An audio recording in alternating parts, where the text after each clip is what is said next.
పటేళ్లకు రిజర్వేషన్లు కల్పించాలంటూ ఆ సామాజిక వర్గం ఇచ్చిన గుజరాత్ బంద్ పిలుపు హింసాత్మకంగా మారింది. రాజ్కోట్, సూరత్, అహ్మదాబాద్తో పాటు పలు ప్రధాన పట్టణాల్లో ఆందోళనకారులు రెచ్చిపోయారు. రోడ్డుపైకి వచ్చి బస్సులను అడ్డుకుని తగలబెట్టారు. మరికొన్ని బస్సుల అద్దాలను ధ్వంసం చేశారు. దీంతో బంద్ హింసకు దారితీసింది. ముఖ్యంగా రాజ్కోట్, సూరత్లో తీవ్ర ఉద్రిక్త పరిస్థితులు ఏర్పడ్డాయి.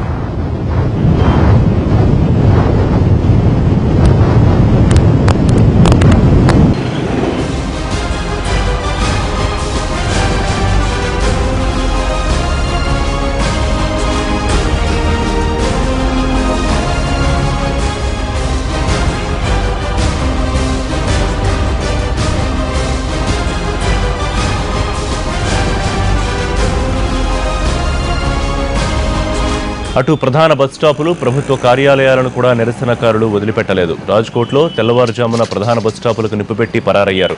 ఈ ఘటనలో బస్ స్టాపులు పూర్తిగా దగ్ధమయ్యాయి. ప్రభుత్వ కార్యాలయాలపై దాడులకు దిగారు. అందులో ఉన్న వాహనాలకు నిప్పుపెట్టడంతో పరిస్థితి ఆందోళనకరంగా మారింది.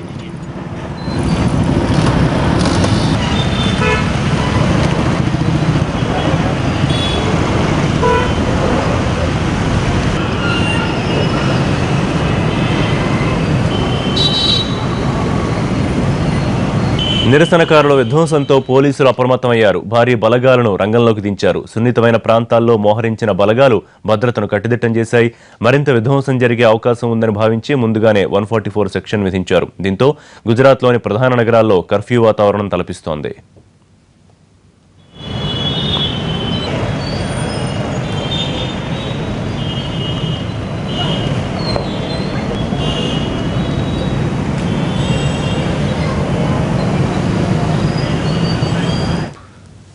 రైట్, ప్రస్తుతం గుజరాత్ రాజ్కోట్లో ఉన్న ఉద్రిక్త పరిస్థితులకు సంబంధించి సురేష్ మరిన్ని డీటెయిల్స్ అందిస్తారు.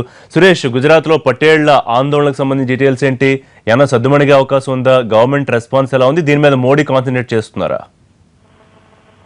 సొంత రాష్ట్రం కాబట్టి ప్రధాని నరేంద్ర మోడీ ఆనందీబెన్ పటేల్ తో కూడా మాట్లాడుతున్నారు. అటు కేంద్ర హోంమంత్రి రాజ్నాథ్ సింగ్ కూడా మాట్లాడడం జరిగింది. నిన్న మంగళవారం పతిదార్ ఆరక్షణ్ ఆందోళన సమితి హార్దిక్ పటేల్ 22 ఏళ్ల కుర్రాడు యువకుడు ఈ పటేల్ కు సంబంధించిన రిజర్వేషన్ విషయం పైన 27% రిజర్వేషన్ కల్పించాల్సిందే అని చెప్పి పటేల్ కు సంబంధించి ఈ కాల్వాసు అలాగే లూవాస్ అనేటువంటి 2 సబ్ క్యాస్ట్లు ఉంటాయి పటేల్స్ లో. వీళ్ళు భారీ స్థాయిలో వేలాదిగా లక్షలాదిగా ఆందోళనకు సిద్ధమయ్యారు. దీని సంఘటనలో నిన్న హార్దిక్ పటేల్ ను కూడా పోలీసులు అరెస్ట్ చేసి విడుదల చేశారు.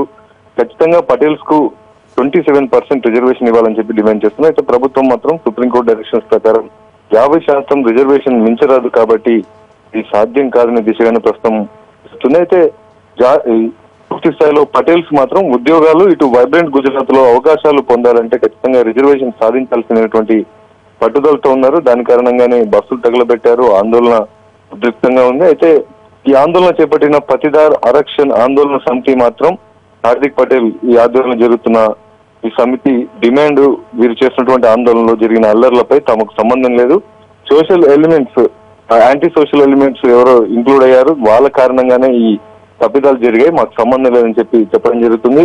మొత్తంగా ఇప్పటికే కేంద్ర ప్రభుత్వం 5,000 పారామిలిటరీ ఫోర్సెస్ ను గుజరాత్ కు పంపించడం జరిగింది. వెహికల్స్ డ్యామేజ్ చేసిన వారిని అందరినీ కూడా అదుపులోకి తీసుకుంటున్నారు. మరోవైపు చేతన్ భగత్ లాంటి వాళ్ళు రిజర్వేషన్ అనేది మెరిట్ ని కిల్ చేస్తుంది కాబట్టి దీనిపైన రిజర్వేషన్ పోరాటం సరైనది కాదని చెప్పి చెప్పడం జరుగుతుంది. అలాగే చూసుకుంటే మొత్తంగా ఈ పటేల్స్ లో రిజర్వేషన్ కాకుండా దేశవ్యాప్తంగా గుజ్జర్ల రిజర్వేషన్ రాజస్థాన్ లో కొనసాగుతుంది. మరోవైపు జాట్స్ రిజర్వేషన్ దీనిపైన ఓబీసీలో వాళ్ళు ఇప్పటికే యాడ్ అయ్యారు. దీనిపైన కూడా ఉద్యమం జరిగింది. ఇటు గోరఖ్పూర్ లో చూసుకుంటే నిషాద్ ఈ రిజర్వేషన్ విషయం పైన ఈ వర్గం కూడా పోరాటం జరుపుతున్నటువంటి పరిస్థితులున్నాయి. మరోవైపు గుజరాత్ లో పటేల్స్ లో కూడా ఇప్పుడు ప్రస్తుతం తెరపైకి వచ్చారు. వారు ఖచ్చితంగా రిజర్వేషన్ ఇవ్వాల్సిందే. పటేల్స్ ప్రస్తుతం ఉన్నటువంటి గుజరాత్ పాపులేషన్ లో 15% ఉంది కాబట్టి ఖచ్చితంగా వాళ్ళకు రిజర్వేషన్ అనేది కల్పించాలన్నటువంటి డిమాండ్ వినిపిస్తున్నారు.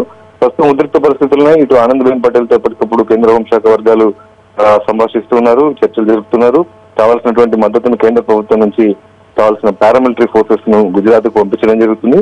ఇప్పుడైతే ప్రస్తుతం హార్దిక్ పటేల్ 22 ఏళ్ల హార్దిక్ పటేల్ పోలీసుల చేతి నుంచి బయటకు వచ్చారు కాబట్టి ఉద్యమాన్ని కంటిన్యూ చేస్తామని చెప్పేటువంటి అవకాశాలు ప్రస్తుతం ఇక్కడ కనపడుతున్నాయి. దీన్ని దృష్టిలో ఉంచుకొని పోలీసు బలగాలను మోహరించారు. మరోవైపు నరేంద్ర మోడీ ప్రధానిగా ఉన్నటువంటి నరేంద్ర మోడీ కూడా ఓబీసీ కేటగిరీలో ఉన్నారు. ఆయన గాంచీ కులం కూడా రిజర్వేషన్ లో ఉంది. అలాంటి వాళ్ళకే అవకాశాలు ఉన్నప్పుడు లేని పటేల్స్ ను ఓబీసీలో ఎందుకు చేర్చరాదనేటువంటి ఉద్యమాన్ని బలంగా ఈ ఆందోళన సమితి కొనసాగిస్తున్నటువంటి పరిస్థితులు ప్రస్తుతం ఉన్న విషయం. Thank you Suresh.